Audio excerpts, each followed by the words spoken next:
আসসালামু আলাইকুম সুপ্রিয় দর্শক, আপনারা দেখতে পাচ্ছেন খামার খুলনা এগুলোর আরও একটি নতুন ভিডিও। আপনারা বছরের শুরুতেই পেয়ে যাচ্ছেন আমাদের কাছে রাজহাঁসের বাচ্চা, যেটা কিনা সিজনের প্রথমেই আপনাদের কাছে আমরা বর্তমানে 5 থেকে 7 দিন বয়সী বাচ্চা এবং 10 থেকে 15 দিন বয়সী রাজহাঁসের বাচ্চাগুলো সরবরাহ করছি আপনাদের।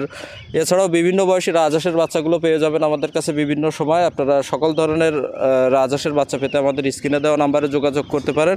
এছাড়াও চাইলে আমাদের এখানে সরাসরি এসে ভিজিট করতে পারেন। আমাদের ঠিকানাটা খুলনা 0 পয়েন্ট মোড়। এছাড়াও আপনারা দেখে শুনে আমাদের কাছ থেকে বাচ্চাগুলো সংগ্রহ করতে পারবেন। এছাড়াও ব্যাংক অথবা বিকাশের মাধ্যমে পেমেন্ট দিলে আমরা বাংলাদেশের বিভিন্ন স্থানে পাঠিয়ে দিয়ে থাকি। সকল ধরনের রাজহাঁসের বাচ্চা পেতে আমাদের স্ক্রিনে দেওয়া নাম্বারে ইমো এবং হোয়াটসঅ্যাপ থাকবে, সেখানে মেসেজ দিতে পারেন। আমরা সেখানে আপনাদের দাম সহ সকল কিছু জানিয়ে দেওয়ার চেষ্টা করবো ইনশাল্লাহ। আর আমাদের কাছ থেকে বাচ্চা সংগ্রহ করার প্রসেসটাও আপনাদের জানিয়ে দিই। হয় আমাদের এখানে সরাসরি এসে আপনারা নিয়ে যেতে পারবেন, অথবা ব্যাংক অথবা বিকাশের মাধ্যমে সম্পূর্ণ টাকা পেমেন্ট দিলে আমরা বাংলাদেশের বিভিন্ন স্থানে পরিবহনের মাধ্যমে পাঠিয়ে দিয়ে থাকি।